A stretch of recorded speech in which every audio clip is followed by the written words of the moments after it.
और आपको इस कानून का विरोध करने की सबसे बड़ी आवश्यकता है, मैंने आपसे कहा कि आपको टैक्स भरना है, ये समस्या नहीं है। समस्या दूसरी है, आपकी ग्रॉस इनकम और नेट इनकम दोनों टैक्सेबल हो गई है और सरकार की नजर में है। माने अब थोड़ा पैसा भी आप बचा नहीं पाएंगे, माने धर्म के काम में अब आपका पैसा कम से कम जाएगा, और धर्म के काम में पैसा कम जाएगा तो मंदिर और मंदिरों से जुड़ी हुई संस्थाएं ये सब सूख जाएंगी, और ये संस्थाएं सूखेंगी तो सच में सबसे बड़ा आघात धर्म पर ही होगा। चाणक्य ने, महाराज जी, एक बहुत सुंदर वाक्य कहा है, धर्मस्य मूलम अर्थम, अर्थस्य मूलम कामम। धर्म के मूल में अर्थ है। अगर अर्थव्यवस्था ठीक नहीं है तो धर्म पालन नहीं होता। भूखे लोग मंदिर नहीं बनाते और भूखे लोग भजन भी नहीं करते। पेट भरा हुआ होना चाहिए, समृद्धि होनी चाहिए, तब मंदिर बनते हैं, तब मठ बनते हैं, संस्थाएं बनती हैं, धार्मिक काम होते हैं। तो अर्थ जितना मजबूत होगा धर्म उतना फैलेगा, अर्थ जितना कमजोर होगा धर्म उतना कमजोर होगा। भारत जब जब आर्थिक रूप से मजबूत था तो भारत की धर्म ध्वजा पूरी दुनिया में फैलती थी। भारत सोने की चिड़िया जब था तो भारत का धर्म दुनिया के 50 देशों में गया। बौद्ध धर्म गया, जैन धर्म गया, सनातन धर्म गया। और जब भारत आर्थिक रूप से कमजोर होने लगा तो भारत का धर्म भारत में सिमट गया और विदेशी धर्म भारत में घुस गया। ये इस्लाम भारत में आया वही समय जब भारत आर्थिक रूप से कमजोर हुआ। ईसाइयत उस समय आई भारत में जब भारत और ज्यादा कमजोर हुआ। आपका धर्म तो सिमट गया, विदेशी धर्म आप पर हावी हो गया और धीरे धीरे धीरे धीरे हावी होता चला जा रहा है। और वो जो हावी होता चला जा रहा है अब आगे और हावी होने वाला है। एक स्लाइड में आपको और दिखाता हूं। मैं जो आपसे कहा ना international organisations are VAT free, वो प्रोविजन में आपको दिखाना चाहता हूं। ये नेक्स्ट एग्जेम्पशन, एग्जेम्पशन में क्या है, शुरू में तो दिया है sale by a unit in SEZ, special economic zone. सरकार ने हर राज्य में कुछ स्पेशल इकोनॉमिक जोन बनाए। अगर उसमें आपकी यूनिट है और वो कुछ भी बिक्री करती है तो वो वैट फ्री। आए देखिए next last, specified diplomatic authorities and international organisation. Diplomatic authorities क्या होती हैं? पाकिस्तान का हाई कमिश्नर, अमेरिका का एम्बेसी, ये सब डिप्लोमेटिक अथॉरिटीज है। ये सभी कुछ भी करेंगे तो वैट फ्री है, वो ठीक है, क्योंकि हम भी उनके देश में कुछ करें तो वैट फ्री है। लेकिन जो खतरनाक है वो ये एंड इंटरनेशनल ऑर्गेनाइजेशन, ये कोई देश में वैट फ्री नहीं है, हमारे यहाँ तो। और इंटरनेशनल ऑर्गेनाइजेशन, ये दो शब्दों को डाल देने से बहुत बड़ा काम हो गया। मैंने आपको थोड़ी देर पहले कहा कि सभी चर्च भारत में इंटरनेशनल ऑर्गेनाइजेशन है, माने चर्च की सारी एक्टिविटीज वैट फ्री होगी। वैट फ्री होगी माने चर्च के किसी भी डॉक्यूमेंट पर कोई वैट कमिश्नर कुछ नहीं कर सकेगा। चर्च कुछ भी करे, 18,000 करोड़ मंगाया और भारत के लोगों को ईसाई बनाने के लिए बांट दिया उन्होंने। कमिश्नर को मालूम है, आपको भी मालूम है, आप शिकायत करें, मैं शिकायत करूं, कुछ नहीं होगा क्योंकि वो वैट फ्री। इंटरनेशनल ऑर्गेनाइजेशन का जितना भी इनकम है वो भी नेट इनकम का जो टैक्स है वो भी फ्री है।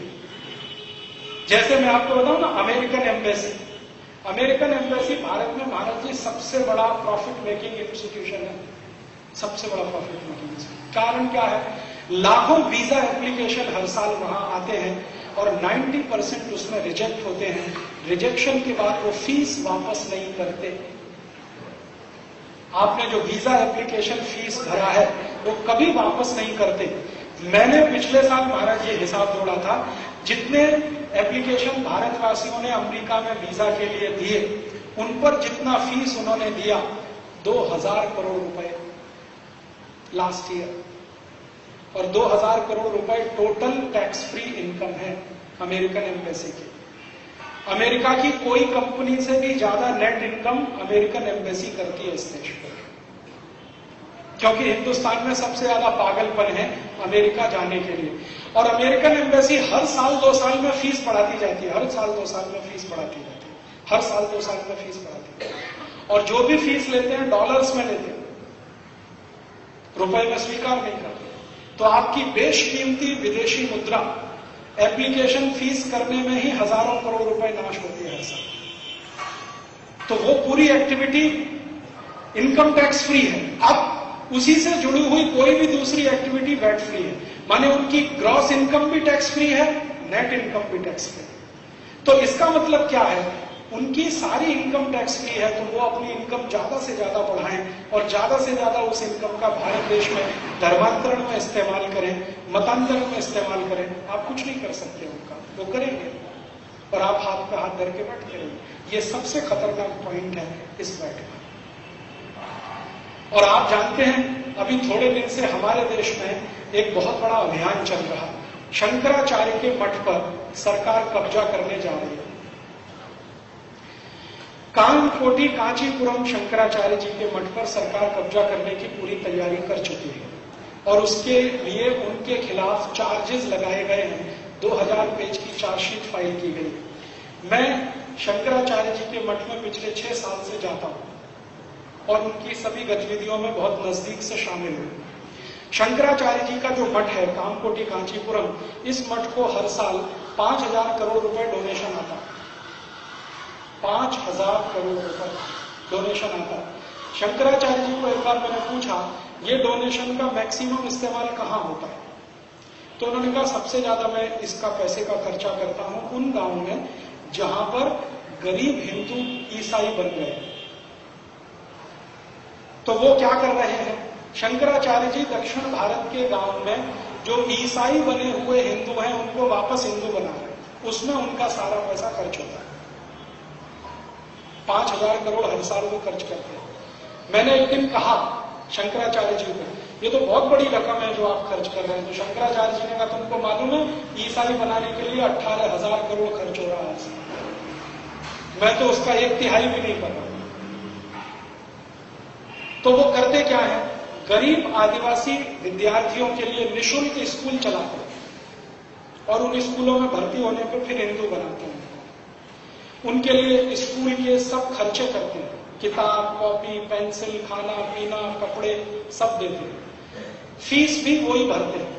रहने का हॉस्टल का खर्चा भी शंकराचार्य जी का मठ करता है। और ऐसे 170 से ज्यादा स्कूल उनके चलते हैं तमिलनाडु, केरल, कर्नाटक, आंध्र में, और धीरे धीरे बढ़ा रहे हैं। इसके बाद हॉस्पिटल चलते हैं।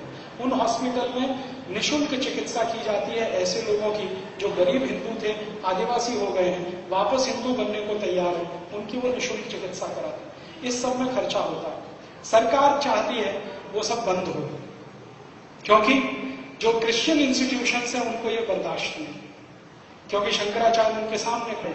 अब आर पार की लड़ाई हो गई है, तो क्रिश्चियन इंस्टीट्यूशन का असर जैसे ही बढ़ा, मैंने सोनिया गांधी जिस दिन इस देश की सुपर प्राइम मिनिस्टर बनी, उसी दिन से ये षड्यंत्र शुरू हुआ।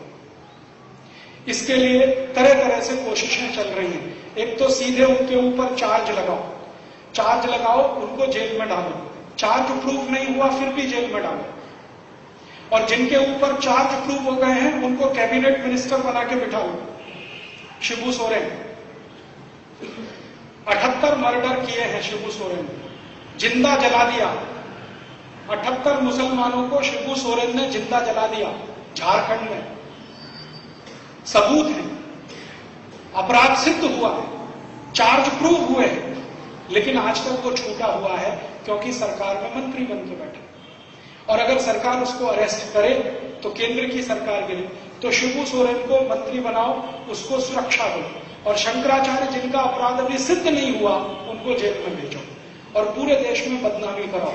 टीवी चैनलों को पैसा दे दे के खबर छपवाओ, और टीवी चैनल जो अमेरिका से संचालित हैं जैसे स्टार न्यूज, पूरी तरह से अमेरिकन टीवी चैनल, 3 महीने उसने शंकराचार्य के खिलाफ विश्व वमन किया।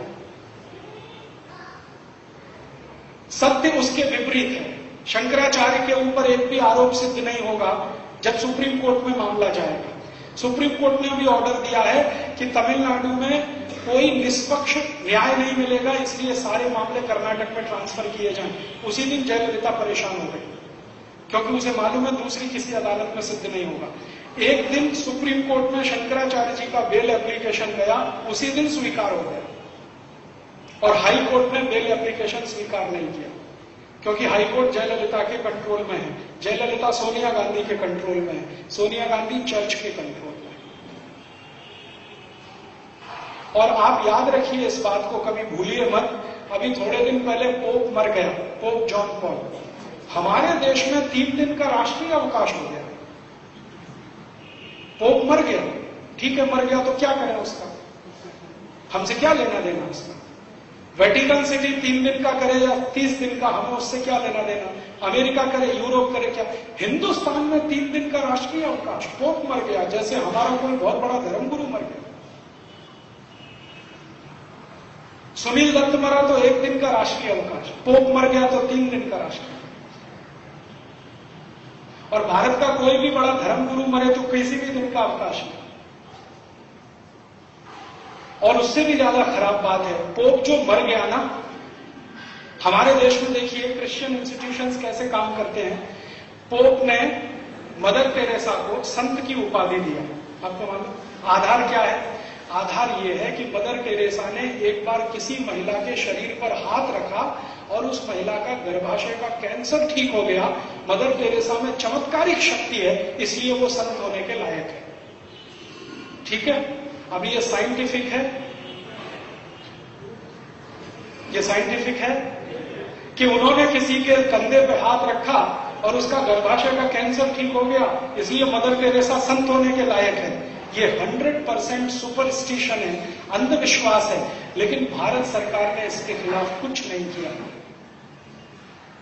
ठीक है, अब भारत के कोई साधु संत अगर इस तरह का काम करें तो वो जेल के अंदर, क्योंकि वो अंधविश्वास फैला रहे हैं। कानून ऐसे बनाए जा रहे हैं आपके देश में, कोई क्रिश्चियन करे तो साइंटिफिक है, हिंदू करे वही काम को तो अनसाइंटिफिक हो गया। और महाराष्ट्र में एक संस्था बनाई गई है, अंधश्रद्धा निर्मूलन समिति, वो यही धंधे में लगी रहती है। क्रिश्चियन लोग कुछ भी करें उसको दिखाई नहीं देता, मुसलमान कुछ भी करे दिखाई नहीं देता, हिंदू कुछ भी करे उसके पीछे हाथ धोके पड़े रहते हैं। अंधश्रद्धा निर्मूलन समिति वाले, मेरे बहुत सारे दोस्त हैं जो उसमें काम करते हैं। मेरा उनका यही झगड़ा रहता है कि तुमको अंधश्रद्धा हिंदुओं में दिखाई देती है, ईसाइयों में नहीं दिखाई देती। मदर टेरेसा से ज्यादा अंधविश्वासी कौन होगा जो किसी के हाथ रख दे कंधे पर और कैंसर ठीक कर दे? अगर ऐसा होने लगे तो मदर टेरेसा ने पोप जॉन पॉल पे हाथ क्यों नहीं रखा? उनको तो पार्किंसन डिसीज था 20 साल से। पोप जॉन पॉल को तो पार्किंसन था ना 20 साल से। मदर टेरेसा ने क्यों नहीं हाथ रख दिया? पोप जॉन पॉल क्यों नहीं ठीक हो गए? अभी थोड़े दिन पहले एक बेनी हिन नाम का हिंदुस्तान में ईसाई पादरी आया, बेनी हिन, उसका बेंगलोर में बहुत बड़ा फंक्शन हुआ। तो उस फंक्शन में वो तमाशा क्या करता, आपको ईसाई बनने का है, वो संत परिवार उसमें जाइए, सभा में जाइए, वो भाषण करेगा, 10 लोग खड़े हो जाएंगे, वो बोलेंगे इसका भाषण सुन के मेरा कान ठीक हो गया, इसका भाषण सुन के मेरी आंखों की रोशनी ठीक हो गई, इसने भाषण किया तो मेरे शरीर के सारे खून में कोलेस्ट्रॉल कंटेंट खत्म हो गया, इसका भाषण सुन के तो मुझे हार्ट अटैक आना बंद हो गया। ये बेनी हिन तमाशा करता है। फिर 20 लोग ये सुना देते हैं, सब लोग कहते हैं हाँ हाँ बहुत अच्छा है, तो आप भी ऐसा करो तो आप सब ईसाई हो जाओ। हाँ हाँ हम हो जाएंगे, गले में चर्च डाल देते हैं, क्रॉस, ऐसे ये सब तमाशा होता है। बेंगलोर में उसका कार्यक्रम हुआ। ठीक है, हमारे भारत के बहुत सारे संगठनों ने सरकार को पूछा कि ये अगर बेनी हिन कर रहा है तो ये सांप्रदायिकता नहीं है, ये धर्मनिरपेक्षता है क्या? अगर कोई ईसाई ये सब करता है तो धर्मनिरपेक्ष है, कोई हिंदू संगठन करे तो सांप्रदायिक है, ये तुम्हारी डेफिनेशन क्या है? तो कहा गया कि बेनी हिन भारत का मेहमान है। तो हमने कहा कि देखो बेनी हिन ने ये सब तमाशा किया, उसमें पैसे इकट्ठे किए उसने, किसी ने 50 दिए, किसी ने 100। मैंने कहा इनकम टैक्स वालों को कहो कि ये सब भी इनकम पे टैक्स लगे। उन्होंने कहा ये तो टैक्स फ्री इनकम है, क्योंकि चर्च की सारी इनकम टैक्स दी, चर्च के नाम पे कलेक्शन किया। अभी अगले साल फिर बेनी हिन आएगा, कुछ भी करेगा, अपने नाम से हिंदुस्तान में कोई धंधा भी करेगा तो वैट नहीं देना है और इनकम टैक्स भी नहीं देना है, क्योंकि वो इंटरनेशनल ऑर्गेनाइजेशन। इस तरह के कानून इस देश में बन रहे हैं और हम खामोशी के साथ अगर इनको सहन कर रहे हैं तो ये हमारी कमजोरी है और हमारी आने वाली पीढ़ी के लिए बहुत बड़ा खतरा है। आज अगर हम खड़े होकर इसका विरोध नहीं करेंगे तो कल कुछ बचेगा नहीं इस देश में जिसको आप बचाना चाहें। अगर धर्म गया, संस्कृति जाएगी, सभ्यता जाएगी।